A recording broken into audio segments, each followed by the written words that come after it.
Vem, mostrar-te-ei a condenação da grande prostituta que está assentada sobre muitas águas, com a qual se prostituíram os reis da terra. E os que habitam na terra se embebedaram com o vinho da sua prostituição. E levou-me em espírito a um deserto, e vi uma mulher assentada sobre uma besta de cor escarlate, que estava cheia de nome de blasfêmia e tinha 7 cabeças e 10 chifres. E a mulher estava vestida de púrpura e de escarlata, adornada com ouro e pedras preciosas e pérolas, e tinha na mão um cálice de ouro cheio de abominações e de imundícia da sua prostituição. E na sua testa estava escrito o nome: Mistério, a grande Babilônia, a mãe das prostituições e abominações da terra. E vi que a mulher estava embriagada do sangue dos santos e do sangue das testemunhas de Jesus. E vendo-a eu, maravilhei-me com grande admiração. Amém. Olha, meus irmãos, essa lição promete e será muito importante que você se dedique como aluno também a estudá-la, porque isso contribui muito para o seu aprendizado, contribui muito para a aula que você está assistindo, porque você terá possivelmente dúvidas, né, para que isso ajude o professor também a ministrar a lição para você e ajuda seus companheiros, nossos irmãos que estão ao seu lado, a aprender também. Amém? Pastor Eliezer com a palavra de boas-vindas a todos vocês, e logo em seguida nós estaremos dando continuidade. Amém. Amada igreja, a paz do Senhor. Nós vamos já começar. Eu quero dar as boas-vindas a todos os alunos e especialmente ao professor de hoje, com o pastor Clauber. Nós vamos fazer diferente, né? Aqui hoje a apresentação da aula. Vamos tratar da lição atual. O pastor Danilo vai falar sobre a lição número 1, mas também vendo por que as outras lições dos outros dias estão interrelacionadas com a primeira. E o pastor Cláudio vai ser o moderador. Então nós queremos dar as boas-vindas ao professor Danilo Medeiros, com a sua esposa, a irmã Betânia. O Danilo Júnior está no DEPIM já ali, já está a postos também. Irmão Danilo, por favor, nosso amado professor Danilo, professor da STEADEB. Irmã Betânia, dê uma subidinha aqui para as irmãs e os irmãos lhe conhecerem também. Pode subir, nós vamos orar pelo casal. Um nobre casal, irmãos, que tem servido a Assembleia de Deus de uma maneira maravilhosa, ali na STEADEB também, né? E muitos têm passado pela sala de aula onde o pastor Danilo está ministrando. É uma bênção. Nós queremos parabenizá-lo pelo ministério que Deus tem lhe dado. E a irmã Betânia, juntamente com ele, essa colaboradora, ela é para Danilo o que a auxiliadora é para mim. É uma ajudadora grande, né? Maravilhosa no sentido de mulher de Deus, mulher virtuosa que Deus tem dado a Danilo. Muito bem. Queridos, pode permanecer?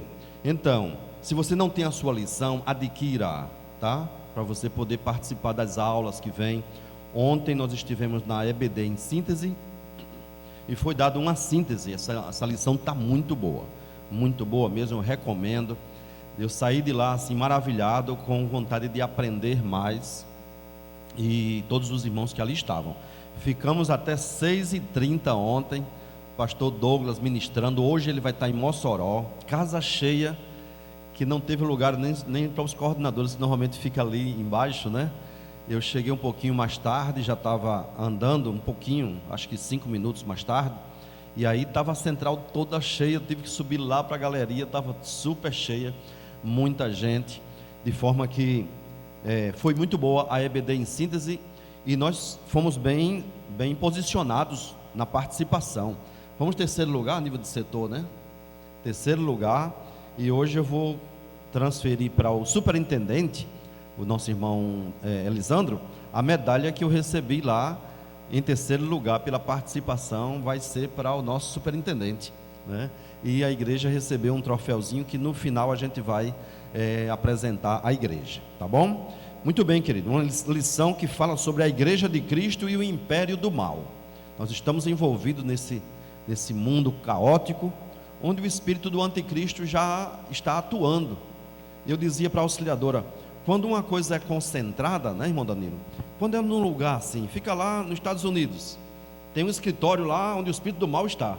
Não é.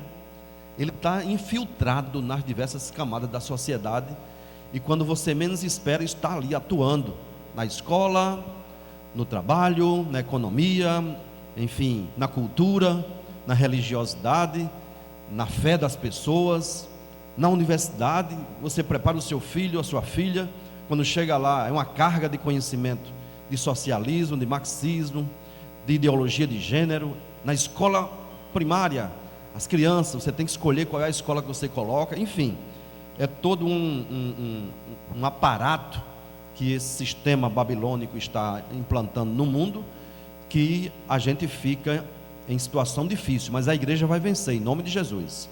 Jesus disse, eu edificarei a minha igreja, e as portas do inferno não prevalecerão contra ela. Nós vamos estudar aqui, a igreja diante do espírito da Babilônia, a deturpação da doutrina bíblica do pecado, o perigo do ensino progressista, quando a criatura vale mais do que o Criador, a dessacralização da vida no ventre, a questão do aborto, a desconstrução da masculinidade bíblica. Eles querem implantar de qualquer jeito que homossexual é normal, que o garoto tem que vestir como mulher, tem que falar fino como mulher, e o contrário também, a desconstrução da feminilidade bíblica. A questão do transgênero, nós vamos abordar também.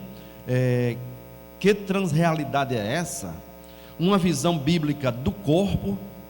Interessante que nós falamos agora sobre a mordomia do corpo. Mais uma vez vamos falar na lição 9. E a renovação cotidiana do homem interior. Falaremos sobre essa necessidade de nós como igreja e cada um individualmente, o nosso corpo, perdão, o nosso homem interior, corpo não, o nosso homem interior precisa ser renovado para poder contradizer e enfrentar o sistema babilônico. Na lição 11, cultivando a convicção cristã, nós temos que ser convictos disso, porque senão seremos levados. Na 12, sendo igreja de Deus, se posicionando como igreja, e fechando com a 13, o mundo de Deus no mundo dos homens. É onde nós estamos, né? É o mundo de Deus, a igreja, no mundo dos homens, estamos nós inseridos. Mas ninguém melhor do que o pastor Cláudio e o pastor Danilo para falar sobre este tema, por isso eles estão convidados para isso. Vamos orar por eles então agora? Senhor nosso Deus e Pai, Pai querido, nesta aula inaugural do trimestre, Senhor, do terceiro trimestre, nós queremos te apresentar o teu servo Danilo, o teu servo Cláudio, Senhor. Pai, usa-os como instrumento para a transmissão do conhecimento bíblico, Senhor. Em nome de Jesus, nós te louvamos e te agradecemos, agora e para sempre. Amém. Pode sentar-se? Eu queria renovar o convite para os irmãos que estão após as colunas. Venham mais para cá, por gentileza, porque aí você fica mais perto, mais fácil de se comunicar e, assim, mais concentrado aqui, né? São muitos os motivos pelos quais você poderia vir. Não se iniba, não fique longe, pode chegar mais para perto. Durante a pandemia a gente tinha medo um do outro, hoje já passou e graças a Deus aquele medo já passou, e você pode estar mais perto dos irmãos aqui em comunhão, e fica mais fácil para a comunicação. Pastor Cláudio e nosso professor Danilo, com a oportunidade para começar a aula.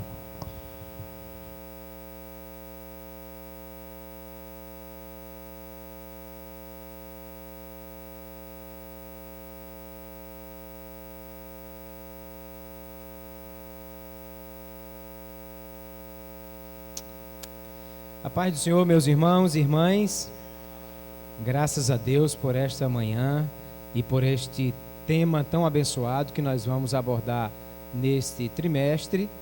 E nós vamos convidar o professor Danilo para estar aqui. Ele vai ser o ministrante da manhã, mas eu estou aqui para provocá-lo, né? Para trazer perguntas que possam nos ajudar a entender melhor essa questão desse trimestre e tudo mais. Para mim, a satisfação receber Danilo aqui. Nos conhecemos de muito tempo e juntos já ministramos por muitas ocasiões, inclusive o tempo que estivemos juntos dando aula na Estiadeb. Continuamos, né? Só que hoje eu estou dando aula só na EAD, então, como é virtual, a gente não se encontra assim, dessa forma.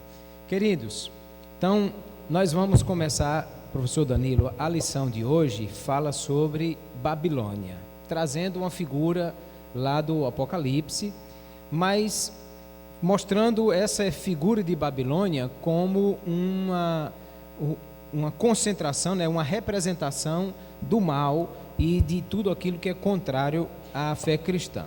Então eu gostaria de que você começasse nos falando sobre essa ideia do que é esse mal, né, esse império do mal, e como é que se apresenta na cultura, no que diz respeito a tudo aquilo que nós participamos, e ao mesmo tempo a gente pensar que, nesse caso, o cristianismo é uma contracultura, e como é que nós precisamos viver no mundo sem participar do que é o sistema do mundo. Por favor, é a primeira pergunta. O microfone do centro, irmão I10, por favor. Muito bem, graças a Deus. A paz do Senhor a todos os irmãos. Eu louvo a Deus por essa oportunidade de nos encontrarmos na manhã deste domingo, reunidos em torno da palavra de Deus. Vamos procurar ser objetivos, que eu tenho certeza que Clauber tem muitos pontos aí para a gente refletir. Muito bem, a primeira vez que nós vamos encontrar Babilônia nas Escrituras, ou pelo menos o Império Babilônico, é no livro do profeta Daniel. Então entende-se que a referência à Babilônia, a grande prostituta em Apocalipse, tem uma relação com a Babilônia que nós vemos no livro do profeta Daniel. Nós tivemos 4 impérios mundiais, onde o primeiro deles foi justamente o Império Babilônico, depois o Império Medo-Persa, depois o Império Grego, por último o Império Romano. Cada um deles deixou suas contribuições para a história da humanidade e para a civilização até hoje, notadamente a civilização grega e a civilização romana deixaram as suas contribuições. Mas o que é que nós vemos no Império Babilônico, na narrativa do livro do profeta Daniel?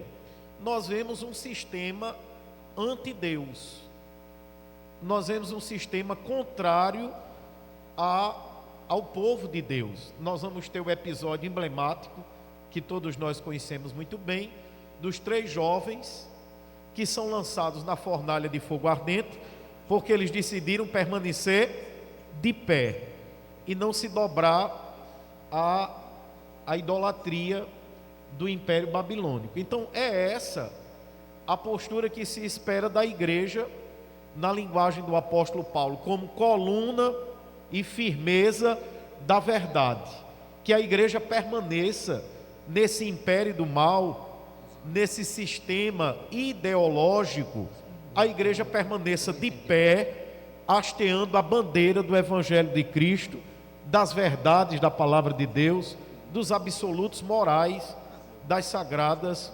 Escrituras. Então, no texto de Apocalipse, Babilônia será descrita como a mãe das prostituições. É de fato uma figura negativa. E Paulo vai dizer que o mundo jaz no maligno.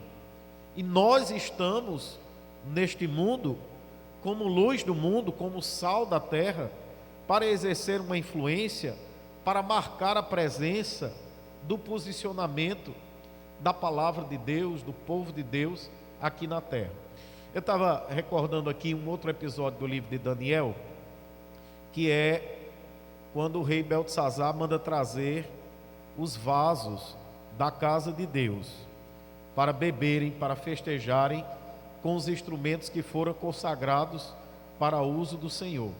O que mostra a profanação, um sentimento de não respeito ao sagrado. E se a gente olhar para a sociedade atual, é exatamente isso que nós estamos assistindo. Ninguém quer saber, é na verdade um mundo de impiedade. E o conceito de ímpio é exatamente aquele que não tem nenhuma consideração por Deus. O Salmo 9, verso 17, nos traz essa definição: os ímpios serão lançados no inferno, e todos aqueles que se esquecem de Deus. Lembrando que esse esquecimento aqui não é uma falha da memória, é esquecer-se voluntariamente, no sentido de não me interessa a posição de Deus, não quero nem saber do que pensa o Criador, não estou nem aí para o que diz a igreja. Essa história de fé é uma coisa de fanatismo, ou como diz o comentarista, de fundamentalistas. Então, eu tenho meus próprios princípios, meus próprios valores, minhas próprias regras, e é assim que eu desejo seguir. A igreja vai fazer frente a esse império do mal, a exemplo dos 3 jovens em Babilônia, segundo o comentarista na primeira lição, de 3 formas. Primeiro, através do ensino sistemático e constante das Sagradas Escrituras, da Palavra de Deus. Segundo, cultivando o desenvolvimento do caráter cristão, mediante o fruto do Espírito, que é uma ação sobrenatural do Espírito de Deus para gerar em cada um de nós a semelhança do caráter de Cristo. E terceiro, mantendo a vigilância e a expectativa da volta do Senhor Jesus, que é um tema que está desaparecendo das nossas igrejas e dos nossos púlpitos. Quando o Clauber mencionou aqui, de fato, a inesquecível figura do pastor Raimundo João de Santana e o seu apego ao hino 442, Breve no Céu, eu me recordei do saudoso pastor João Batista da Silva, que também tinha um hino preferido, que era o 118, Face a face, espero vê-lo. E veja que coisa interessante, essas duas figuras emblemáticas da Assembleia de Deus no Rio Grande do Norte e seus hinos preferidos apontavam para essa necessidade da vigilância e da expectativa da volta do Senhor Jesus.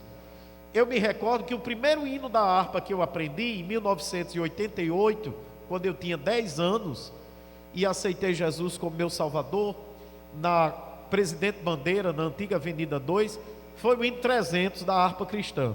Nossa esperança é sua vinda. E lá, na fachada da Presidente Bandeira, tinha Jesus breve virá. E muitas outras nossos templos tinham essa inscrição: Jesus breve vem, Jesus voltará.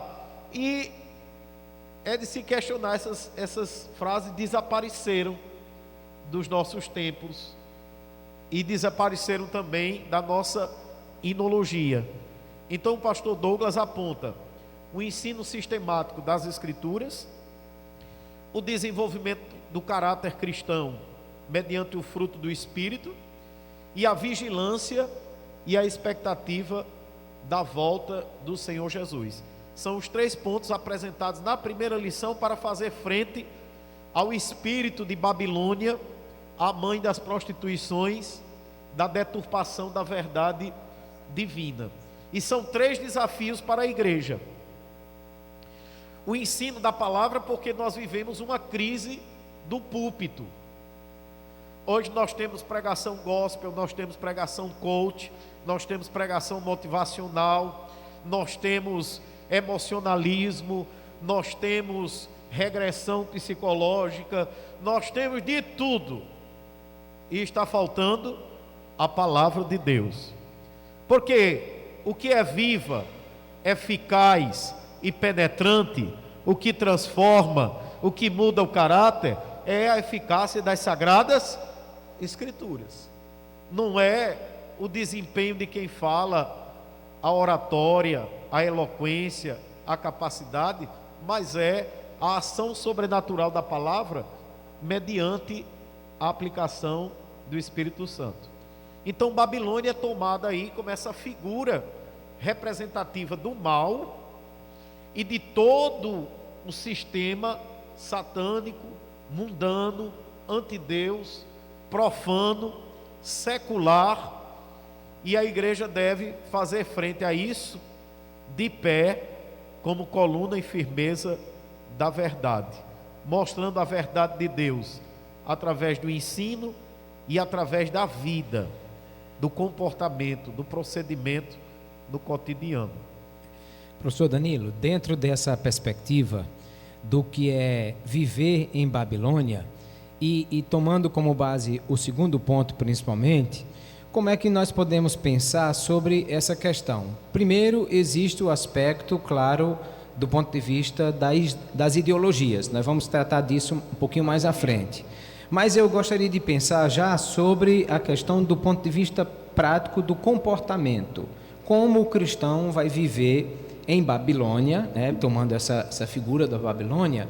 E aí como é que a gente pensa essa ideia de que o crente, sendo o funcionário que mais falta, o que mais faz greve, o que mais põe atestado médico, o crente que se envolve com a corrupção, com as coisas complicadas da vida, o crente que briga no trânsito, que joga lixo na casa do vizinho, alguém há de pensar, esse cristianismo não funciona porque não faz melhorar a vida de ninguém. Como é que o crente então vai viver um cristianismo na prática para que Babilônia veja que esse cristianismo funciona? Muito bem colocado. Eu me lembrava aqui na elaboração da questão pelo pastor Cláudio, que alguém me disse há outro dia, e chegou numa repartição e reconheceu um irmão e disse: a paz do Senhor. E o irmão respondeu: a paz do Senhor. Aí um colega de trabalho estava assim do lado e disse: e esse triste é crente? Nunca vi falar num crente dessa qualidade. Então é mais ou menos essa situação. Voltando ao livro do profeta Daniel, que é o contexto do Império Babilônico, se procurou uma acusação contra Daniel concernente aos negócios do reino, ao seu desempenho na função imperial, e não se achou nada. Ou seja, havia esse comportamento, essa conduta que de fato expressa o fruto do Espírito. Nós não vamos ser bonzinhos, esse cidadão exemplar, por nossos próprios esforços. Isso é uma ação direta do Espírito de Deus nas nossas vidas.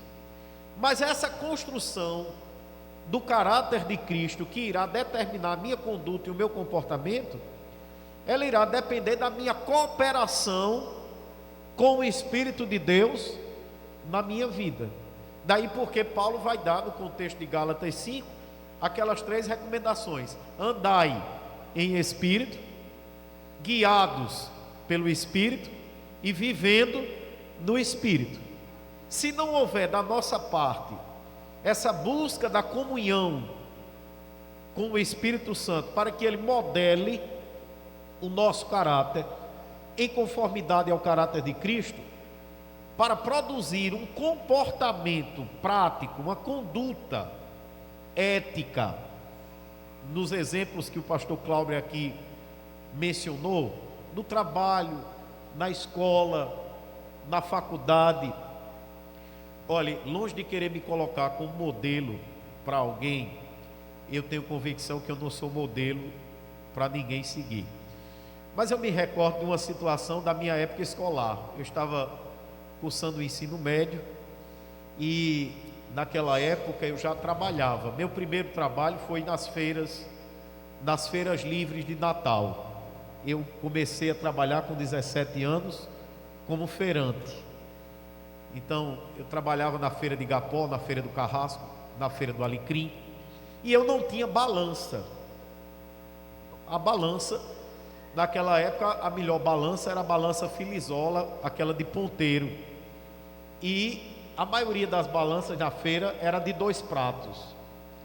Eu não tinha balança e eu utilizava a balança do comerciante vizinho. Só que tinha um problema, os pesos da balança eram furados, adulterados. Era um cidadão tão viciado na adulteração do peso da mercadoria, que eu me recordo que ele tinha até um pé de sofá. E quem lembra que havia um sofá de madeira preta, escura? Pois ele serrou um pé de sofá daquele, e aí virado, realmente se parecia muito com um peso de balança. E quando a compra era muito grande, de 4, 5 quilos, ele botava uns pesos de ferro, lembrando que alguns pesos de ferro já eram furados embaixo, então não tinha 1 quilo, o peso de 1 quilo tinha 800 gramas, e aí ele botava o pé de sofá, que era uma madeira leve, no meio dos outros. E as primeiras vezes, eu me recusei a utilizar aqueles pesos e perguntei a ele, eu digo, mas qual é o peso aqui que tem 1 quilo, exatamente 1 quilo? E me lembro que depois das outras vezes ele facilitou, separou os pesos adulterados e deixou os pesos legítimos, e disse, está aqui, irmão, porque o irmão não usa esses pesos, você pode usar esse daqui estão corretos. É mais ou menos o exemplo de não se dobrar ao que para o espírito de Babilônia é comum, é normal, é razoável. Então eu trabalhava na feira e estudava à noite na Escola Estadual Almirante Newton Braga, e eu faltava muito. Não era por negligência, por ser um aluno relapso, é porque eu acordava de 4h30 da manhã e passava o dia em pé na feira, e aí chegava em casa para tomar banho, colocar a farda e ir para a escola, e às vezes o cansaço me vencia, e eu faltava. Me lembro que faltei uma vez, uma semana inteira, seguida, e quando eu cheguei na escola era prova de biologia, e eu não havia estudado nada, e nem tinha pego as aulas. Então peguei a prova, escrevi meu nome e pensei, se o nome valer alguma coisa, eu vou tirar a nota do nome.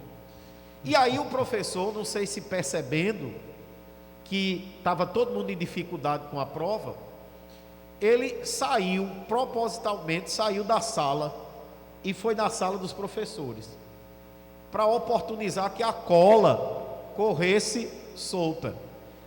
E aí imediatamente começou um movimento na sala, alguém foi lá na mesa de alguém que estava dominando o conteúdo e já tinha respondido a prova, e pegou a prova gabarito e saiu de mesa em mesa distribuindo para os outros preencher. E aí uma colega chegou na minha mesa e disse, irmão, tu fizesse o quê? E ela viu que eu só tinha colocado o nome. Aí ela disse, eu vou pegar a prova para tu. Aí foi lá, pegou a prova e trouxe, colocou na minha carteira para que eu copiasse as respostas. Aí eu disse, não precisa não, eu estou respondendo aqui. Ela disse, respondendo o quê? Que esse tempo todinho você não escreveu nada. Pega e responda aí as provas. Eu digo, não, muito obrigado, pode deixar, mas eu vou responder aqui. Tudo bem, terminou a prova. Eu devo ter tentado alguma resposta lá que estava errado. A nota, o professor não devolveu essa prova, mas com certeza a nota era 0. E quando terminou a prova ali, o pessoal comentando a prova, essa garota falou assim, Danilo é doido, porque eu entreguei a prova respondida na mesa dele, insisti, e ele não quis pegar a cola da prova, vai ser reprovado. Aí um outro colega foi assim, deixa o homem, que o homem é crente, deixe ele, que ele é crente. E eu fiquei preocupado, mas Deus teve misericórdia. Na semana seguinte o professor chegou e disse, olha, as provas foram um desastre. Faz até vergonha a gente dar aula a vocês. E eu não devia ajudar não, mas eu vou ajudar. Eu vou marcar uma outra prova. Aquela está cancelada, vocês esqueçam ela. Nós vamos fazer uma outra prova. E eu louvei a Deus que aí tive a oportunidade de estudar e fazer a minha prova, mas sem colar. Mas essas coisas pequenas, a cola, o atestado falso, né?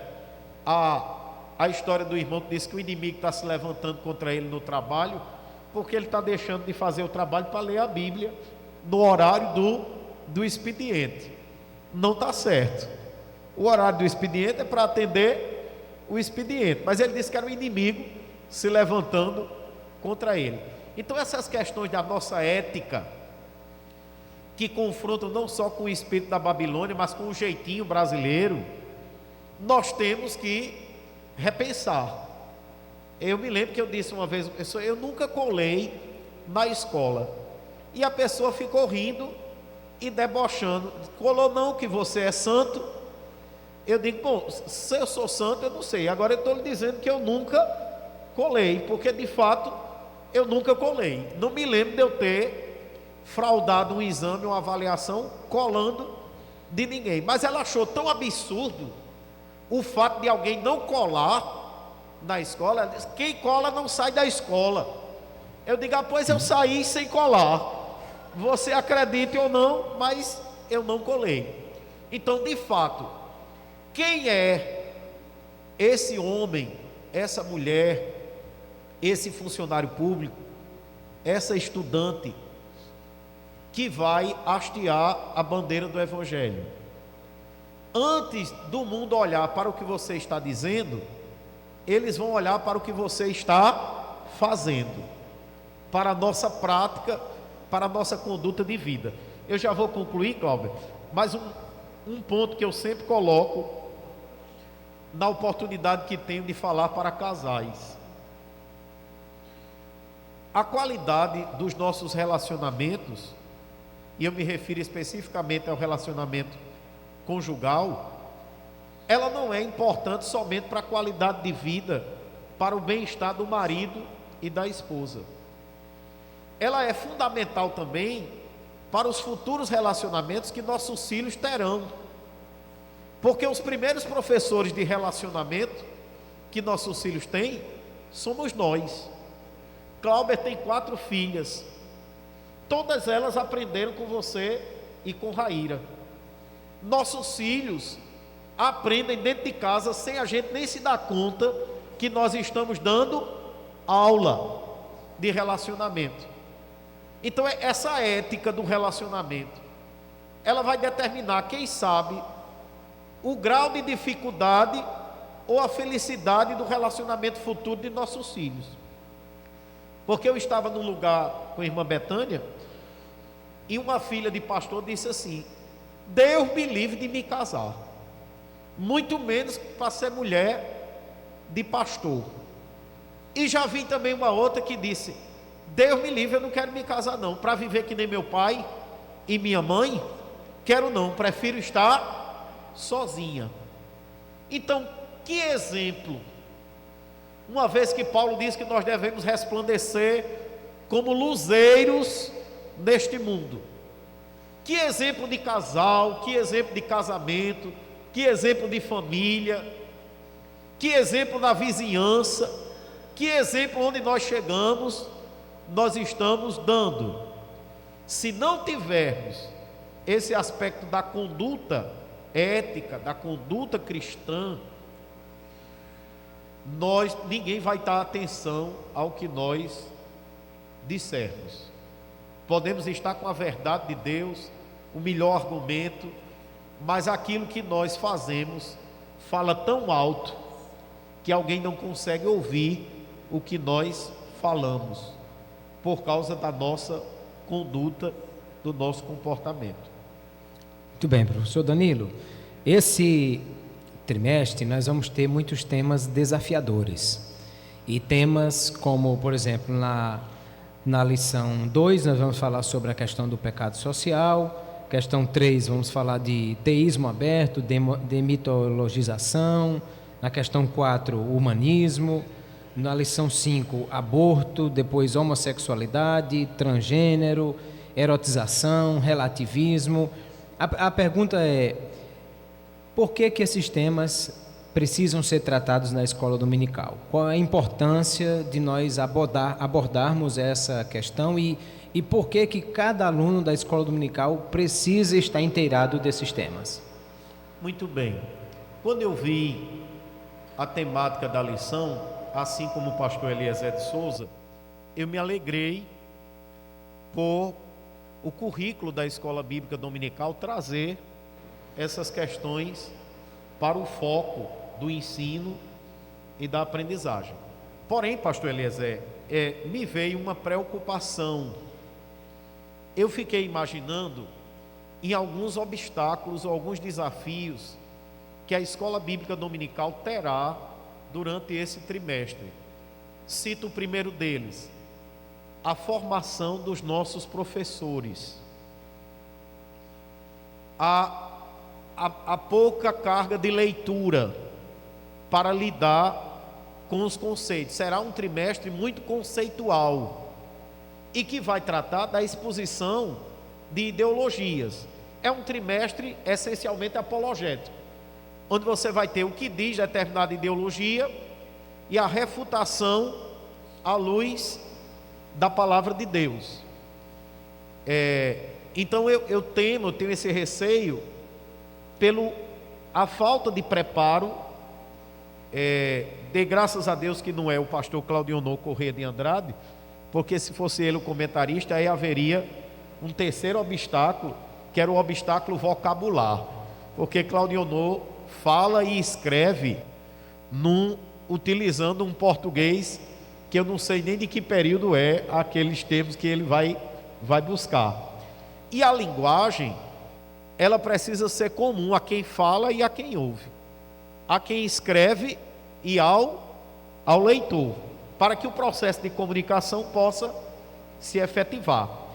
Então, eu observei, Cláudio, que só na lição 1, eu grifei aqui, ele cita temas como ecumenismo, relativismo, humanismo, sincretismo. Aí vem questões que não são ideologias, mas que são práticas amparadas por ideologias: o aborto, a ideologia de gênero, a legalização das drogas ou a descriminalização do uso individual, pessoal de algumas quantidades de drogas. Aqui em Natal nós já tivemos a marcha dos maconheiros, dentro desse movimento de luta pela descriminalização de drogas. E a legalização da prostituição. Ainda o consumismo, materialismo, estão ligados esses dois, e esse conjunto de ideologias. Se nós observarmos, esses temas estão na pauta do noticiário, do Congresso Nacional, do nosso parlamento. Há projetos de lei nessa direção, do nosso judiciário, da Suprema Corte, também está na pauta de julgamentos, e de vários movimentos sociais organizados. Está na escola, está na universidade, está na literatura, está nos filmes e até nas produções de desenhos animados. Você tem toda essa temática. Então, a importância de trazer esses temas para os alunos da escola bíblica dominical é nos equipar, nos preparar para crescer em discernimento, entender o certo e o errado, ou que determinadas bandeiras têm por trás de si ideologias contrárias à palavra de Deus. Na questão específica da ideologia de gênero, nós já tivemos várias manifestações desse alvo do movimento, que é eliminar qualquer distinção de gênero entre macho e fêmea. Então, muitos documentos de políticas públicas não trazem mais o termo pai e mãe. Está lá genitor 1 e genitor 2. Há um movimento para eliminar a comemoração de datas históricas na escola, como o Dia das Mães e o Dia dos Pais. Muitas escolas já fazem isso. Exatamente. Numa substituição muito sutil pelo Dia da Família. E aí olhe só a sutileza. Você diz, a família é um projeto de Deus. É muito bom que a escola tenha o Dia da Família. Só que o Dia da Família já existe 2 datas para se celebrar o Dia da Família. Uma no mês de maio e outra no mês de dezembro. Que é o nacional, porque um é o Dia Nacional e o outro é o Dia Internacional da Família. Só que eles escolheram celebrar o Dia da Família no Dia das Mães, que é para ninguém falar em mãe ou pai. Então se coloca família, e nesse contexto a escola vai educar que 2 homens criando uma criança é uma família, 2 mulheres, os modelos de família.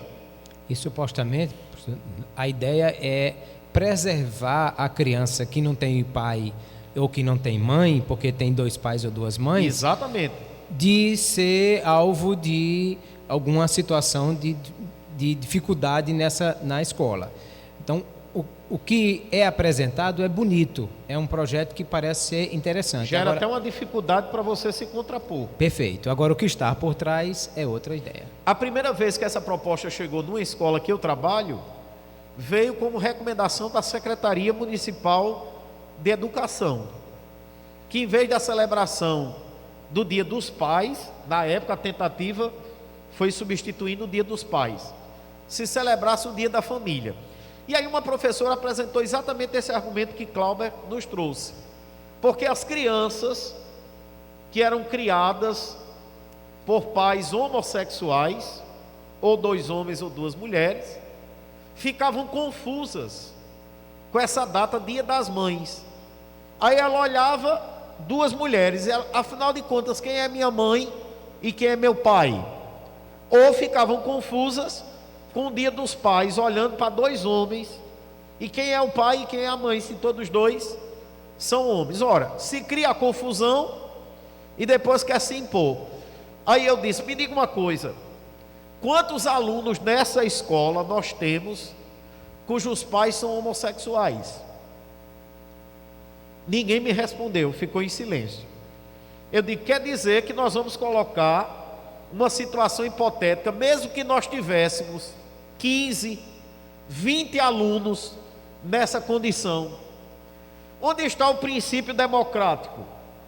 Nós vamos impor, acabar com uma comemoração histórica, que desde que eu me entendo de gente, que a escola celebra Dia dos Pais e Dia das Mães, para atender uma demanda que ainda existe nessa escola. Diga, pois, se vocês forem levar adiante, eu quero levar essa questão numa reunião de pais, para ter também o direito de explicar a minha posição e colocar em votação. Naquela época desistiram, mas esse ano eu fiz uma viagem, e quando eu estava fora, a minha diretora, que é crente também, me mandou uma mensagem, porque como eu estava viajando, não pude estar na reunião de planejamento. E na reunião de planejamento se votou, e ela foi voto vencido, que esse ano seria Dia da Família. E quando eu voltei, nós contornamos alguma coisa, mas uma irmã me encontrou em Parnamirim, e ela disse que numa escola da rede municipal de Parnamirim, que ela trabalha, a professora comprou uma lembrancinha para dar para todas as mães dos alunos. Comprou com o dinheiro dela, do bolso dela. E o diretor proibiu que ela entregasse a lembrancinha do Dia das Mães, porque não tinha nada a ver com o Dia das Mães, era Dia da Família, na data do Dia das Mães. E ela disse que foi levar isso até um vereador da cidade de Parnamirim. Então, essas sutilezas, elas estão presentes em várias frentes. A questão do pronome neutro, do cumprimento hoje da saudação, bom dia a todos, bom dia a todas e bom dia a todes. Na verdade, a coisa já começou por uma reivindicação do movimento feminista, de você dizer bom dia a todos e bom dia a todas, para contemplar as mulheres, o que já fere a gramática, porque a expressão todos, da gramática da língua portuguesa, não se refere ao gênero masculino, mas se refere aos que estão presentes no auditório. Então não há a menor necessidade de dizer todos e todas.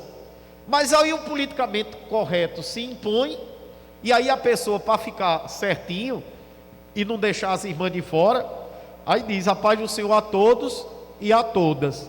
Aí agora aparece o movimento LGBT e bota e letra, e aí ele diz, não, tem que ter também um pronome inclusivo para aqueles que nem são masculino nem feminino, e aí é o todes. E aí vamos usar isso na ortografia, na comunicação das redes sociais, do WhatsApp, desconstruindo a ortografia oficial do nosso país. Eu tenho dito aos alunos, não vão nessa onda não, porque na correção de uma redação, o que conta é a norma oficial da gramática, a não ser que amanhã ou depois o espírito de Babilônia consiga promover uma nova reforma ortográfica da língua portuguesa, e aí se insira essa modificação. Mas até onde eu tenho visto, os gramáticos são resistentes a isso que eles chamam de atentado à gramática da nossa língua. Muito bem, professor Danilo. Então, dentro dessa ideia, aí essa questão do posicionamento, assim, nós precisamos nos posicionar, qual é a nossa ideia, mas como é que nós devemos nos posicionar de forma que não pareça essa questão de que somos contra as pessoas, né? Porque nós, se há alguém que é homossexual ou feminista ou a favor do aborto, a Bíblia manda que nós devemos amar essas pessoas. Não concordamos com os seus pontos de vista. Como nós devemos nos posicionar diante disso e nos comportar diante dessas situações, né, de ter pessoas no ambiente de trabalho, na escola e na vizinhança, e como nós devemos tratar isso? Cláudio, como diria Jesus, essa sua pergunta agora não te revelou a carne nem o sangue, só pode ter vindo do céu, porque ela nos dá a oportunidade de fazermos uma importante reflexão, especialmente nessa questão da homossexualidade. Eu vou relatar aqui algumas situações que eu vivenciei, ou que eu presenciei, ou tive conhecimento. Não foi história que alguém veio me contar. Eu fui convidado para falar sobre o tema ideologia de gênero, numa das nossas congregações, uma igreja polo. Não me aperte não, senão eu digo já o nome. E aí, após a palestra, o coordenador do setor chegou ao microfone e disse assim: meus irmãos, outro dia eu estava no shopping e vinha dois, aí ele não disse homossexual nem gays, ele usou um termo pejorativo que se usa vulgarmente, né? Que aí a nossa reflexão deve começar por aí. Se eu quero ser ouvido, se eu quero me aproximar para comunicar o Evangelho, eu não posso usar termos que diminuem a pessoa em função do seu comportamento sexual. Os irmãos concordam comigo? Sim. Então, o termo técnico é homossexual, é gay, é lésbica, mas não usar aqueles apelidozinhos. É porque eu quero evitar pronunciá-los aqui, já que eu estou dizendo que nós não devemos utilizá-los. Mas aquele coordenador usou e disse, aí lá vinha os dois bichinhos de mão dada. Irmão, eu olhei assim, eu digo, um cipó de brocha para dar uma pisa boa, até o sangue escorrer pela perna. Eu fiquei aperreado, Irmã Betânia se aperreou mais ainda, porque imagine se aquela reunião estivesse sido transmitida, gravada.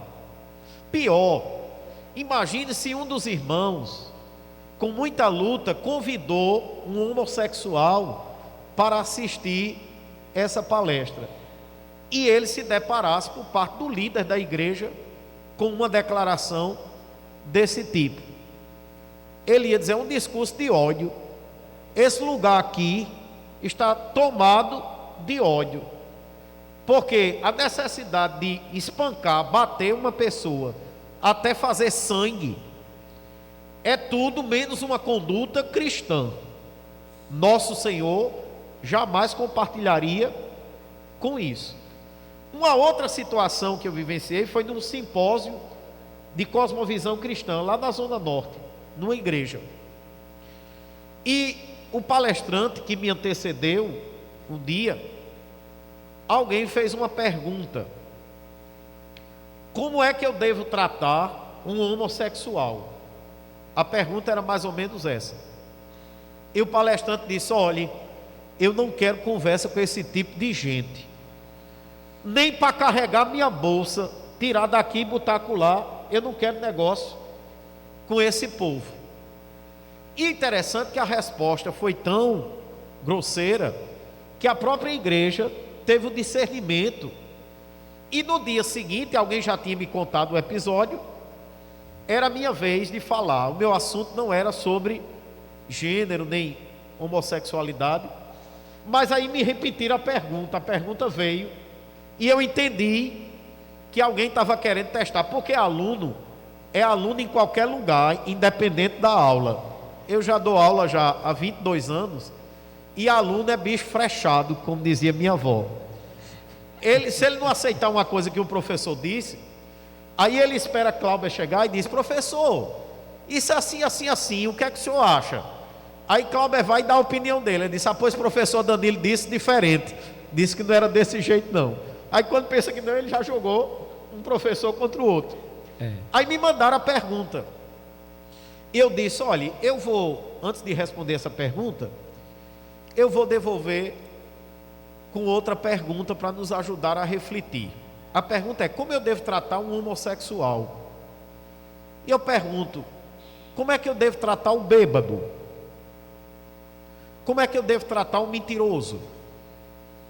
Como é que eu devo tratar o velhaco? Como é que eu devo tratar o adúltero?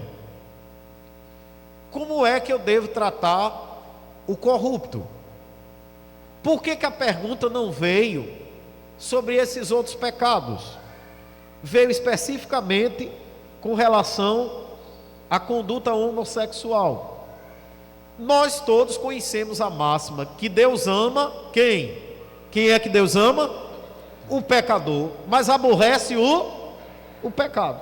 Então, na própria fala de Cláudio, ele colocou: não concordamos com o comportamento, com a conduta, com a ideia, mas respeitando, devemos respeitar e amar a pessoa. E finalmente, nessa narrativa de algumas experiências, eu já tive a oportunidade de trabalhar com 2 homossexuais, inclusive um deles um excelente profissional. E um dia, no ambiente da escola, era aniversário de um deles, e eu gosto muito de brincar, e eu disse para ele, eu digo: olha, eu desejo que Deus lhe abençoe, lhe dê muitos anos de vida, uma esposa bem bonita, uns 5 meninos dentro de casa para correr e fazer zoada. E ele riu, e os outros também riram, e alguém disse assim: mas Danilo, isso é coisa que você diga a fulano, porque era de conhecimento notório a orientação sexual dele, ele era homossexual. Isso é coisa que você diga, desse jeito você está, eu não me lembro bem a palavra que foi dita, mas tipo assim, afrontando ele, desrespeitando a opção sexual dele. E antes que eu falasse alguma coisa, quem falou foi ele. Aí disse: não, senhor, se tem uma pessoa que pode dizer o que quiser comigo aqui, é o professor Danilo. Porque eu vou dizer a vocês, eu toda a vida tive abuso de crente. Eu não suporto crente, porque é um povo velho que se acha melhor do que os outros, e a vida é condenar a gente e botar a gente dentro do inferno. Mas o professor Danilo sempre me tratou com respeito, e eu sei que eu estou errado. Olha a fala dele: eu sei que eu estou errado, mas ele nunca me tratou diferente por causa da minha opção sexual. Foi o primeiro crente que eu vi agir dessa maneira. Então aí eu quero concluir dizendo: tem duas palavras que estão muito em voga e que nós precisamos reconhecer o sentido real delas: é preconceito e discriminação. Então eu tenho dito que não tem problema nenhum com o preconceito, porque o que é o preconceito? O que é um conceito? É uma ideia. Um conceito é a opinião sobre algum assunto, sobre algum tema. Todos nós temos conceitos. Então, se alguém, ativista gay, disser assim: você tem preconceito, eu digo: tenho sim, mas você também tem, igual a mim. Porque se você vier tentar me convencer que um homem não nasce homem, uma mulher não nasce mulher, mas eles podem se tornar o que eles quiserem, eu tenho um preconceito estabelecido de que Deus, o Criador, fez macho e fêmea. O meu preconceito é embasado cientificamente, porque até hoje só se encontrou 2 pares cromossômicos: o masculino, que é XY, e o feminino, que é XX. A ciência não achou ainda um par cromossômico LGBTIQI+. Não tem esse par cromossômico. Então o meu preconceito, antes que você me diga qualquer coisa, eu já tenho uma ideia firmada de que homem é homem e mulher é mulher. E você tem um preconceito que não, que ninguém nasce mulher. A pessoa o gênero é construído socialmente. Isso é o seu preconceito. Tem algum problema nos preconceitos? Não. Agora, discriminação, aí é uma coisa que nós precisamos ter cuidado, que é inclusive o termo que está na lei.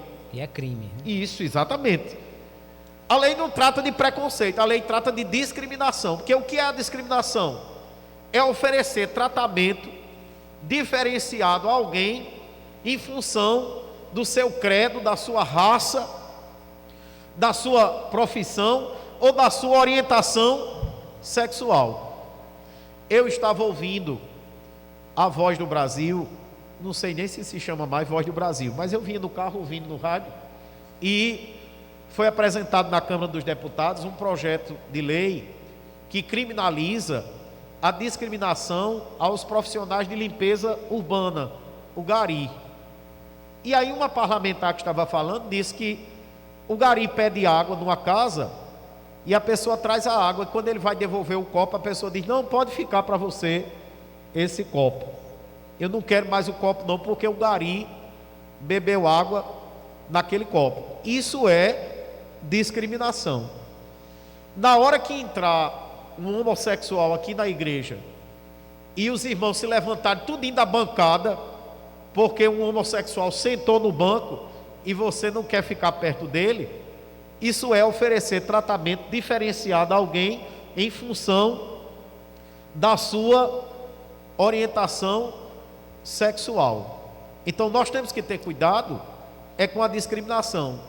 Jesus foi criticado muitas vezes porque entrou na casa de pecadores. Mulheres de uma reputação duvidosa se aproximaram e tocaram em Jesus. E os escribas e fariseus o criticaram por causa disso. E ele ainda conversou com elas, né? Exatamente, e conversou com elas. Então, Cristo deve ser o nosso exemplo. Como Cristo agiria numa circunstância dessa que nós estamos vivenciando atualmente? Então nós temos, se você passa por uma pessoa assim ou de outra situação e você diz: sangue de Jesus tem poder, está repreendido, está amarrado. Eu trabalho com uma pessoa que ela me disse, eu não perguntei não, ela que veio a mim e disse: eu sou umbandista. Minha vertente da Umbanda é tal, não sei o que, coisa e tal. E eu nunca mudei o meu relacionamento com ela. Chego todo dia na escola, dou bom dia, boa tarde, converso, brinco, como trato as outras pessoas. Não vejo necessidade de dizer: sangue de Jesus tem poder, está amarrado, não vou sentar nessa cadeira não, porque ela sentou nessa cadeira. Isso são atos discriminatórios. E também sem nenhuma fundamentação bíblica. Que o que a Bíblia vai dizer é que maior é o que está em nós do que o que está no mundo. Só para concluir, que eu sei que eu estou sendo muito prolixo. Eu fui a uma igreja no interior do estado, pastor Eliezer, e me chamou a atenção. Betânia também ficou encantada com isso. Nós estávamos nos deslocando da igreja para a casa do pastor, e passou 2 homossexuais na rua, e o pastor botou a cabeça fora do carro, deu um grito, acenou para ele, disse: como é que vai? Ei, estou esperando você lá, e não sei o que. Aí parou o carro, desceu, atravessou a rua, foi lá, abraçou eles, e ele disse: eu trato todos eles assim, e eles gostam de mim, e já me disseram: o senhor é o primeiro pastor que passa por aqui que faz isso. Eu pergunto: está errado a postura dele? Diminui a condição de pastor dele porque ele age assim com os homossexuais? E o resultado é que ele diz que eles têm vindo ao culto por consideração a esse tratamento.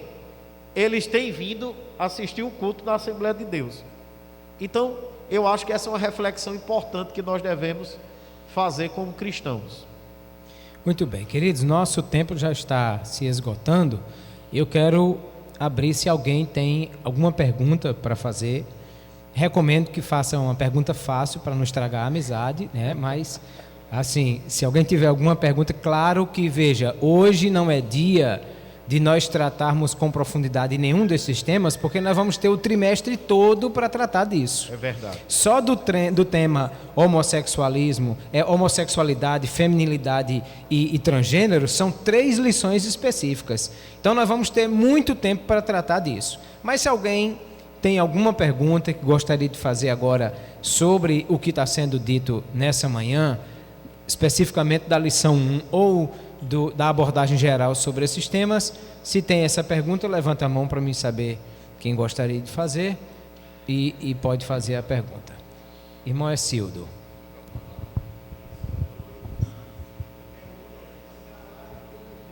Deixa o microfone chegar para facilitar. Bom dia a todos, a paz do Senhor. Paz do Senhor. Se na palavra de Deus nos diz: o amor supera qualquer pecado, como devemos interpretar essa colocação? Com certeza, não é o fato que, em nome do amor, devemos normalizar a conduta pecaminosa. Eu já vi uma pergunta semelhante, e coincidentemente no contexto da homossexualidade também. Alguém me disse assim: se 2 homens se amam, e a Bíblia diz que Deus é amor, e o amor cobrirá uma multidão de pecados, que problema há na relação desses 2 homens? E aí eu respondo o seguinte: a questão está mal formulada, partindo de uma premissa equivocada, que o amor valida as condutas. Aquilo que eu faço com amor está certo, está legal. Se tiver amor, está tudo bem. A premissa é essa. Mas nós podemos ver diversos exemplos na Bíblia que havia amor e não tinha aprovação de Deus. Primeiro livro dos Reis, capítulo 11, verso 1, está escrito que Salomão amou muitas mulheres. Não diz que ele ficou, diz que ele amou muitas mulheres. Mulheres acerca das quais o Senhor havia dito: não te aparentarás com elas. A estas mulheres vedadas pela lei divina, Salomão se ligou com amor. Então veja, tinha amor, mas não tinha a aprovação de Deus.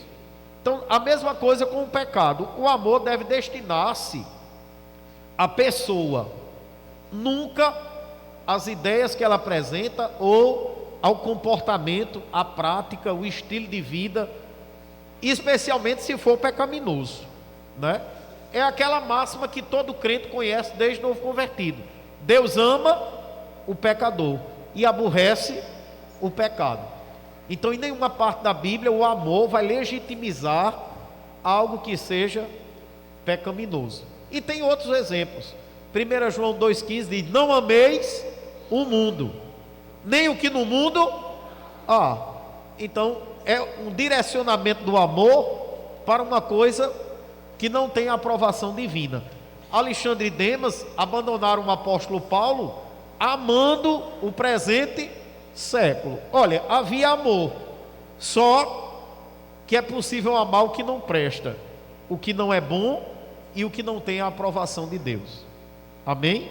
Amém. Outra pergunta aqui, só deixou, aqui tem outra irmã. Bom dia JB e a paz do Senhor a todos os irmãos. Pai do Senhor. Na minha cidade existe um caso que não tem em todo canto, né? Ele nasceu com os dois sexos, ou seja, hermafrodita. Como tratar essa situação? O hermafroditismo é uma questão de má formação congênita. Ele não implica necessariamente na homossexualidade. É uma questão de que biologicamente ele nasceu, na verdade, com os dois órgãos sexuais. E geralmente um é subdesenvolvido, né, e um outro. O tratamento dessa questão, eu digo até que é mais fácil, porque geralmente nós não conhecemos essa realidade. A pessoa está vestida, você não sabe quem é hermafrodita. É uma questão que é guardada a 7 chaves, mas ela não se enquadra na questão da homossexualidade, né? Inclusive, professor Danilo, Hoje, a ideia da má formação dos órgãos sexuais não altera a formação dessa pessoa, a carga genética, isso. Como ele nasceu, inclusive alguém pode ter aparentemente ou externamente um órgão que parece ser como o órgão masculino, mas internamente ter os órgãos femininos. Sim. Né? E aí, quer dizer, essa pessoa na verdade é uma mulher que nasceu com algo que parece o órgão masculino, mas na verdade não funciona, porque ela tem os órgãos internos masculinos. Até porque o aparelho reprodutor feminino ele é muito mais interno do que externo. Os órgãos estão mais internamente do que externamente. Tem outra pergunta. Tem outra aqui. pergunta ali.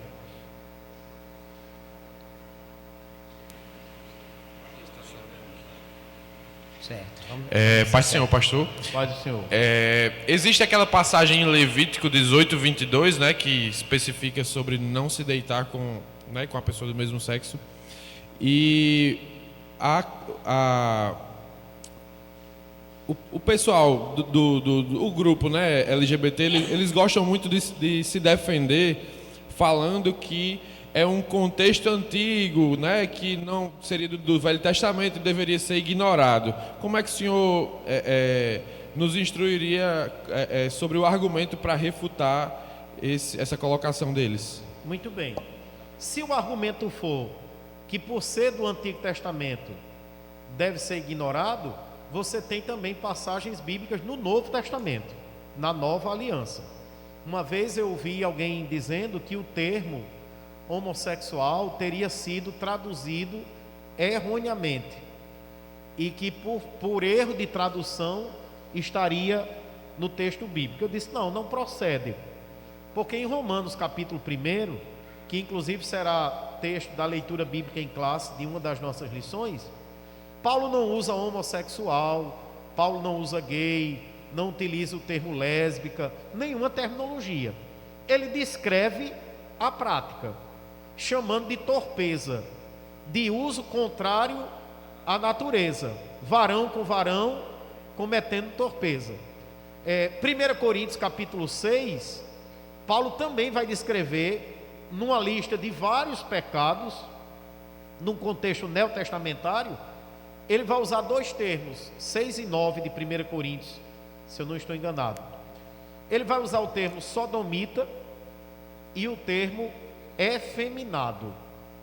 E uma vez um aluno me perguntou: professor, qual é a diferença de sodomita e efeminado? Não é a mesma coisa? Por que que o versículo repete as duas coisas? E eu fui recorrer ao professor de grego, e nós fomos verificar no texto original do Novo Testamento em grego quais eram os termos que estavam ali. E o termo efeminado, que foi traduzido para as nossas versões em português como efeminado, se eu não estou enganando, é malokoi, que significa macio, suave, delicado. Então, delicadeza, suavidade, maciez foram interpretadas pelo tradutor como características femininas. E não é pecado ser macio, suave ou delicado. Só que o contexto da passagem está num contexto de pecados, avareza, prostituição e tudo. Então, como todo o contexto é negativo, o tradutor optou por efeminado, a pessoa que tem características femininas ou que se comporta com características femininas. Já o termo sodomita é o termo grego antropokoitos. O prefixo antropos, que é a tradução de homem, o mesmo de antropologia, e o termo coito, que diz respeito à relação sexual. Então, antropocoitos é o homem que tem relações com outro homem. E aí o tradutor lembrou-se do episódio de Gênesis nas cidades de Sodoma e Gomorra. Para facilitar a tradução, ele botou sodomita lá no termo. Então, o Novo Testamento, na verdade, uma doutrina, ela é formada pelo contexto amplo das Sagradas Escrituras. E o princípio basilar é o que está no livro do Gênesis, no relato da criação, que é a nossa ideologia. A nossa não é a ideologia de gênero, é a ideologia de Gênesis. Deus os criou macho e fêmea. E o argumento de Paulo é muito interessante, porque ele alude ao argumento anatômico. O uso contrário à natureza é que a relação sexual homossexual, ela não é natural do ponto de vista anatômico. Uma pergunta, presbítero Ricardo. Sim. Pai do Senhor. Pai do Senhor. Prazer estar aqui com você, Dani. Amém. No contexto da lição primeira, fala sobre a Babilônia, né? O sistema babilônico. Como nós vemos espalhado, dá para perceber que já está espalhado esse sistema, e isso aponta para a vinda de Cristo? Sem dúvida. O apóstolo João diz que já há no mundo muitos anticristos. Ele faz uma distinção entre o anticristo no singular, o personagem escatológico, e anticristos no plural. Então, ele diz que esse espírito já opera no mundo. Inclusive, em relação a sinal da vinda de Cristo, eu acho muito interessante, Ricardo, que eu tenho ouvido diversas vezes pregadores, como eu gosto de chamar, pastor Eliezer, pregadores de chafurdo, anunciar um grande avivamento nessa última hora da igreja aqui na terra. E olhando assim para o contexto geral das Escrituras, eu não encontrei ainda esse anúncio desse grande avivamento. Porque vejam só, a Bíblia diz que por se multiplicar, não é a operação de adição, é a operação de multiplicação, onde o crescimento se dá de forma mais acelerada. Por se multiplicar a iniquidade, o amor de muitos esfriará. A Bíblia diz: quando vier o Filho do Homem, porventura achará fé na terra, a fé se tornará uma coisa rara. O apóstolo Paulo diz: mas o Espírito expressamente diz que nos últimos tempos apostatarão alguns da fé, dando ouvidos a espíritos enganadores e a doutrina de demônios. Então veja, o amor esfriando, a fé como um elemento raro, a iniquidade se multiplicando e a apostasia, que é o abandono da verdade para abraçar o ensino enganoso. Isso aponta para sinais da proximidade da volta do Senhor Jesus. Mas alguém está desenhando um quadro mais colorido de avivamento. Eu acho que a grande lição que nós tivemos naquele trimestre que estudamos sobre o avivamento é que o avivamento, antes de ser coletivo, ele precisa ser pessoal. O avivamento precisa começar em mim. O avivamento precisa ocorrer em cada um de nós. Aí sim, Candelária será uma igreja avivada, Natal será uma igreja avivada, o Rio Grande do Norte terá uma igreja avivada, mas precisa começar individualmente, cada um de nós. Amém. Nosso tempo se foi, professor Danilo pode fazer as suas considerações finais. Graças a Deus que deram essas considerações finais, que eu ia pedir para pontuar só um tema específico na nossa lição de número 7, a desconstrução da feminilidade bíblica. Nessa lição, nós vamos estudar um pouco sobre o movimento feminista. E outro dia me fizeram uma pergunta e a pessoa discordou da minha resposta. E eu acho que, como nós falamos da questão da homossexualidade, que há pontos que nós temos que refletir, nessa questão da temática do movimento feminista também. Porque eu tenho observado muitas vozes se levantam prontamente para condenar o movimento feminista. Mas eu não me lembro de ouvir essas mesmas ou outras vozes se levantarem na igreja para condenar o machismo. E eu acho que é preciso que se diga que tanto o machismo como a pauta feminista são mundanismo, e estão nesse contexto do espírito da Babilônia. E ainda sobre o movimento feminista, ele tem basicamente 3 ondas ou 3 fases.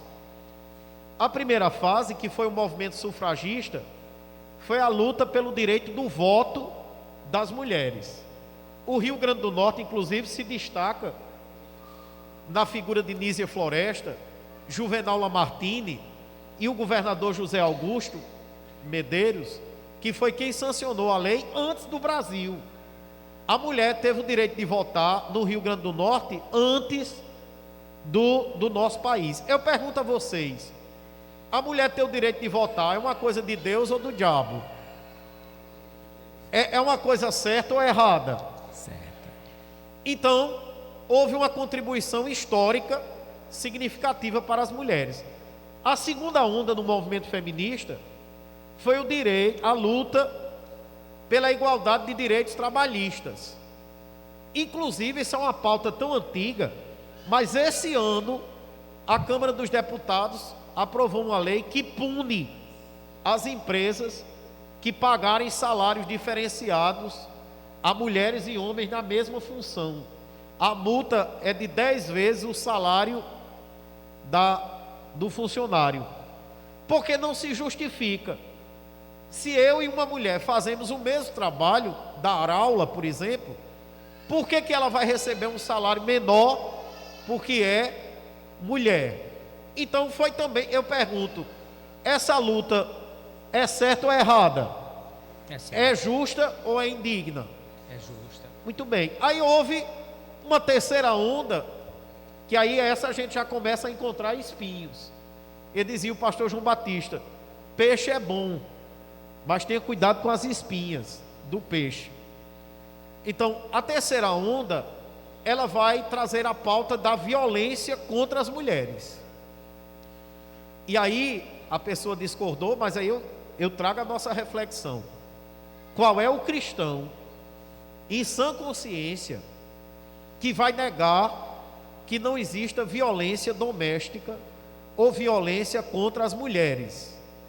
Não tem, é fechar os olhos para a realidade, inclusive para a nossa vergonha. Aí entra aquilo que Cláudio trouxe da conduta cristã. Antes do que você diz, o que você faz. Inclusive para a nossa vergonha, violência contra mulheres em lares cristãos, ou em lares que se dizem cristãos. Eu fui a uma igreja acolá um dia desse, que Betânia entrou no carro, aflita, e disse: vamos embora daqui, pelo amor de Deus. Ao ouvir o relato de uma irmã, que o esposo botava, quando estava com raiva, botava ela de joelho e dizia: você vai ficar aí de joelho até eu dizer quando é para você se levantar. Eu não preciso nem perguntar, seria uma pergunta de retórica. Isso é coisa de crente? Mas essas coisas acontecem no nosso meio. Então, ao tratar da temática do movimento feminista, tem muitas espinhas, do empoderamento feminino, da quebra da hierarquia que o Criador estabeleceu para a família, da negação, da submissão, que é um princípio do relacionamento conjugal e está na palavra de Deus, precisa ser bem compreendido, porque eu tenho receio que de repente a gente jogue a água da banheira fora com o bebê dentro. O que é que a Bíblia nos ensina? Examinai de tudo e retende o bem. Que Deus os abençoe. Eu agradeço a gentileza e a confiança dos irmãos em nos convidar para estarmos aqui nessa manhã, abrindo esse terceiro trimestre da Escola Bíblica Dominical. Eu espero ter contribuído de alguma forma para que haja em vocês o mesmo sentimento que houve no pastor Eliezer de Souza, o desejo de aprender mais e de no próximo domingo já estarmos aqui estudando sobre a doutrina do pecado e temas pouco falados no nosso meio, como o pecado social, a teologia da libertação e o liberalismo teológico. Tem muita coisa boa para a gente aprender e crescer em discernimento durante esse trimestre. Que Deus abençoe os irmãos. Amém. Eu agradeço também a oportunidade.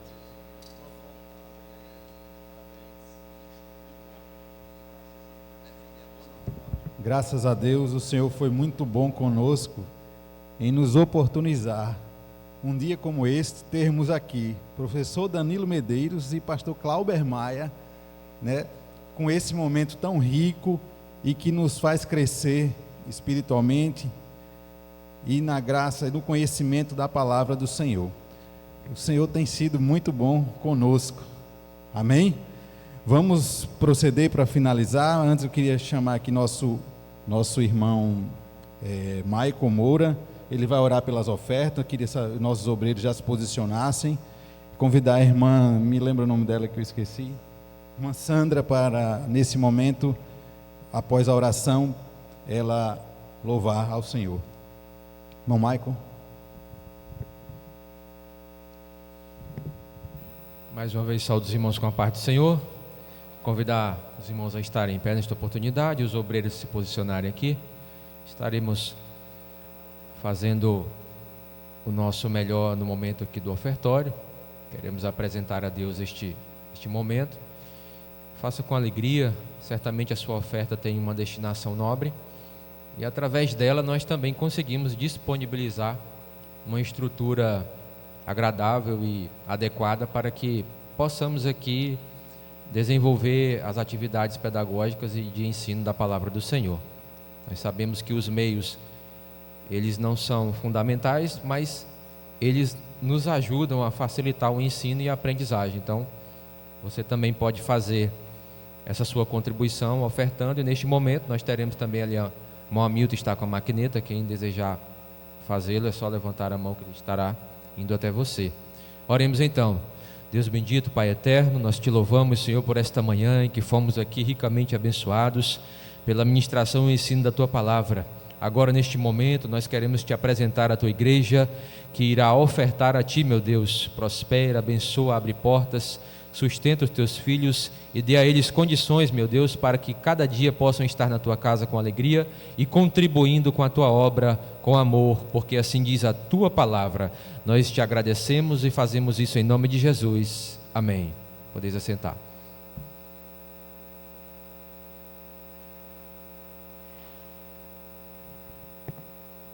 Amém, glória a Deus.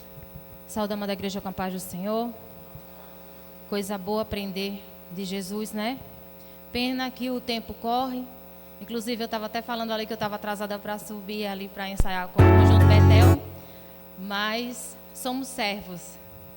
E estamos aqui para servir ao Senhor, independente de hora, né, e de tempo. Amém?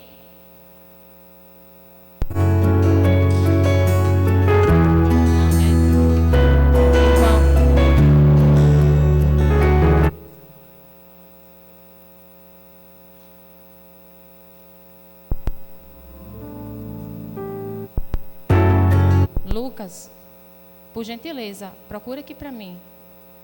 Meu prazer é te adorar. Por favor. Meu prazer é te adorar. Glória a Deus.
Fecha teus olhos e adore.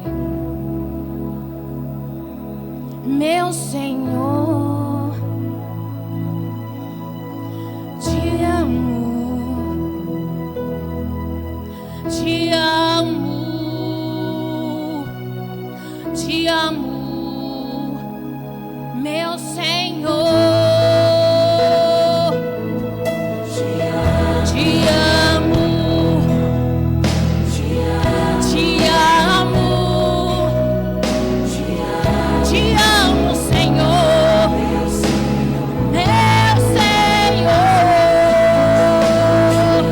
te amo, Senhor Jesus, te amo, Senhor Jesus, te amo, Senhor, meu Senhor.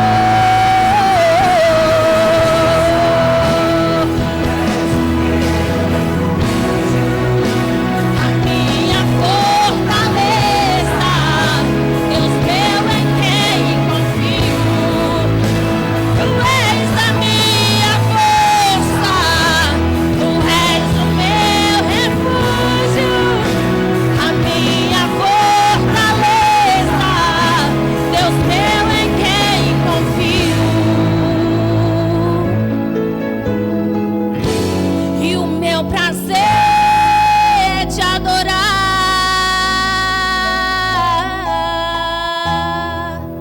Amém.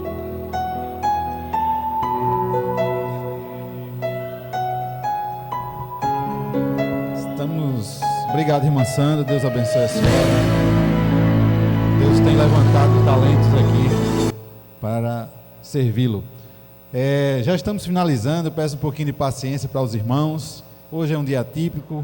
É a aula inaugural, foi a aula inaugural, então, mas em breve já terminamos. Eu queria convidar a classe dos adolescentes, que eles têm uma, eu vou dizer essa palavra, mas é uma apresentação ao Senhor, que a igreja vai ser contemplada, tá certo? Irmão Lucas e irmã Sâmia são os professores do dia, da classe, e eles estão auxiliando aqui os adolescentes. Eles ensaiaram, eu fui ali na classe, estavam ali todos empolgados. Queremos saudar todos com a paz do Senhor. Amém. Paz do Senhor. Essa sala linda é dos adolescentes até 14 anos. E a gente ensaiou um jogral, que eles nem sabem o que é jogral, mas acho que todo mundo aqui, pelo menos com mais de 30, está sabendo o que é o jogral. Então, essa lição foi sobre o Antigo Testamento. Foi tipo uma revisão geral do departamento infantil para os adolescentes. E agora, esse trimestre, vai ser o Novo Testamento. Então, a gente quer agradecer ao pastor, à igreja pela oportunidade, agradecer aos pais que estão trazendo os adolescentes, eles são bem assíduos, e que esse trimestre agora caprichem na presença que vai ser o Novo Testamento. Tudo começa indo muito bem. O povo de Israel chegou como convidado no Egito, mas, após algum tempo, sofreu muito sendo escravizado, perseguido e açoitado. A história do povo escolhido. Diante do clamor do povo escolhido pedindo a Deus livramento, Deus resolve libertar o povo, porém, eles ficam peregrinando durante 40 anos no deserto. A história do povo escolhido. Para a missão de libertador do seu povo, Deus escolhe Moisés. Durante toda a jornada, Deus usou Moisés para transformar o povo de Israel em uma nação organizada, com leis civis. Mas, acima de tudo, ele ensinou a lei de Deus ao povo e instruiu a adoração. A história do povo escolhido. Após a morte de Moisés, Deus escolheu a Josué para liderar o seu povo. Liderado por Josué, o povo conquistou a Canaã, a terra prometida. As vitórias de Josué nas batalhas contra os inimigos vieram das mãos de Deus. A história do povo escolhido.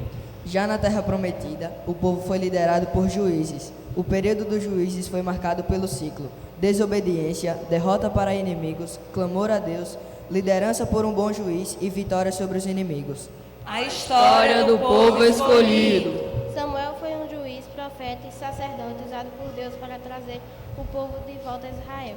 A adoração, para consolidar o sacerdócio e inaugurar a atividade profética. de forma contínua em Israel. A história do povo escolhido. Porém, o povo queria ser como as outras nações, e por isso desejou um rei. Saul foi escolhido por Deus para o cargo. Todavia, ele desobedeceu ao Senhor, e como consequência de sua desobediência, foi rejeitado por Deus. A história do povo escolhido. Mesmo sendo ainda moço, Deus escolhe Davi, para que o profeta Samuel ungisse como novo rei de Israel. A história de Davi nos ensina a esperar o tempo de Deus. Todas as promessas de Deus para Davi se cumpriram no tempo de Deus. A história do povo escolhido. Davi foi bem sucedido em muitas guerras contra povos inimigos. Todavia, todas as conquistas de Davi não o impediram de pecar. Entretanto, ele se arrependeu do seu erro e foi perdoado por Deus. A história do povo escolhido. Salomão foi sucessor de Davi e reinou em seu lugar. No início, seu reinado foi muito bom. Ele foi um rei sábio que governou com sabedoria, mas a partir do momento que decidiu desobedecer a Deus, seu reinado declinou em relação com o Senhor também. O reinado de seu sucessor, seu filho Roboão, também foi desastroso e causou a divisão do reino entre Reino do Norte e Reino do Sul. A história do povo escolhido. O reino do norte foi marcado por idolatria e desobediência à palavra de Deus. Todos os seus reis foram maus, de forma que Deus levantou profetas para confrontá-los, para despertar o arrependimento. Deus falou com os reis e com o povo ao longo dos anos, porém eles escolheram o caminho mau. A história do povo escolhido. O Reino do Sul cresceu e prosperou ao longo dos anos. Cada rei marcou a história. E a Bíblia destaca claramente aqueles que foram fiéis a Deus e aqueles que desprezaram o Senhor. Independente do rei e do comportamento do povo, Deus continuou cuidando deles e falando através dos seus profetas. A história do povo escolhido. Em dado momento, ambos os reinos abandonaram ao Senhor e, como consequência, foram exilados. O mesmo Deus que puniu seu povo com o exílio por constantes desobediências e intensa idolatria, os trouxe de volta por sua imensa misericórdia. Deus anunciou o juízo e a esperança e cumpriu toda a sua palavra. Obedecer é melhor do que sacrificar. 1 Samuel 15:22.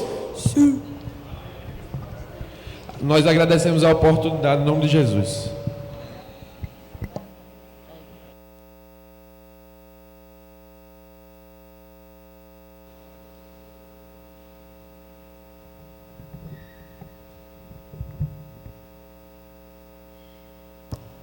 Irmãos, já estamos concluindo.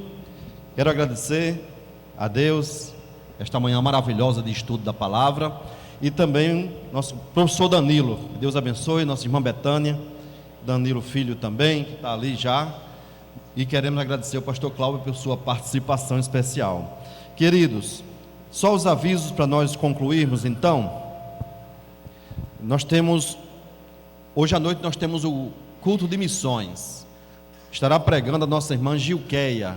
Ela é uma amante de missões, trabalhou conosco ali no DEPEN, quando eu era diretor, e ela hoje está congregando na ADEPAR, Parnamirim, e ela vai estar conosco ministrando a palavra. Terça-feira nós teremos aqui o culto de Santa Ceia. Em função do culto de Santa Ceia, nós temos aquela campanha Mãos Dadas, onde cada um de nós vamos trazer os nossos quilos de amor, nós vamos doar para os irmãos. Se você puder doar cesta básica, também será bem-vindo. Pastor, eu não posso, meu salário não dá, não tenho condições de dar uma cesta completa. Aí você traz 1 quilo de algum mantimento para ajudar. Muito bem. Em função também da Santa Ceia, eu convoco a igreja para um jejum. Faça um jejum na segunda ou na terça-feira, em prol da sua vida, da sua consagração ao Senhor, e assim você vai estar participando da Santa Ceia. Tá bom, queridos? Vamos ficar de pés então. Eu quero apresentar a nossa irmã Maria Inês Fernandes. Ela está assistindo conosco aqui desde algum tempo e ela deseja congregar-se conosco. Ela está vindo da Igreja Batista e eu gostaria de depois ter um gabinete com a auxiliadora, minha esposa, e a nossa irmã Maria Inês. Aonde está a irmã Maria Inês? Levante a mão, por favor. Aqui está a nossa irmã Maria Inês. Irmã Yara, depois a senhora marca com ela aí um gabinete com a auxiliadora e comigo, tá bom? Para nós darmos toda a boa-vinda a ela. Sempre, quando está chegando o irmão, eu faço com a auxiliadora um gabinete pastoral. E assim a gente apresenta a igreja e recebemos as pessoas no amor de Cristo Jesus. Muito bem, irmãos. Eu quero então, nesse instante, eu quero entregar aqui a medalha que recebemos ontem lá na EBD. Em síntese, eu quero transferir essa medalha para o superintendente. O título da comenda é Pastor Antônio Gilberto, e eu quero entregar ao superintendente da escola dominical, ao nosso irmão Elisandro, presbítero Elisandro. Eu quero que Pedro Miguel condecore ele aqui com essa medalha. Ele vai andar agora todo bonito com essa medalha aí, pela participação da nossa igreja, irmão. Nós tivemos no nosso setor 74 irmãos que participaram da nossa EBD em síntese. Todo o setor, não é? Espera aí, deixa eu sair na foto também, eu quero sair. Maicon também. Maicon, você faz parte dessa história, irmã Rosirene também, né?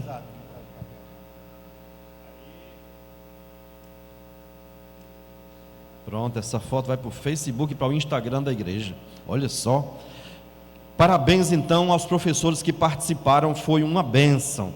Que Deus continue abençoando cada um de vocês. Irmãos, está tão bonita a igreja que eu gostaria de tirar uma foto com vocês. Eu não gosto nadinha de foto, né? Então, quando a gente terminar aqui, aí simplesmente vocês vão vir aqui para frente. Eu peço que as crianças e adolescentes subam aqui. Valmir tira a foto bem rapidinho e já vai acontecer o ensaio do Sal da Terra, tá bom? Vamos orar então, presbítero Maicon orando, e depois eu estarei impetrando a bênção apostólica. Antes disso, antes que a gente tire a foto, bem rapidinho, a gente vai entregar o violão à pessoa ganhadora aí deste violão. Eu peço que Duda, que está aí com os nomes, traga até aqui, por favor. Já pode ir trazendo para cá, Wesley, Maicon orando. Oremos. Senhor nosso Deus e nosso Pai, te agradecemos por esta rica oportunidade de estarmos aqui, Senhor, e sermos edificados pela ministração da Tua Palavra. Leva-nos em paz, em segurança, nos abençoe, Senhor, com um dia de bênçãos e de vitórias na Tua presença. Assim nós oramos agradecidos e o fazemos em nome de Jesus. Amém. Amém. Muito bem. Pedro Miguel, depois da bênção apostólica, ele tem um aviso bem rapidinho para os jovens. Irmão, não saiam, vamos sair na foto, tá bom? Bênção apostólica, é só vocês virem rapidinho aqui, tira a foto e já está liberado para a gente ir.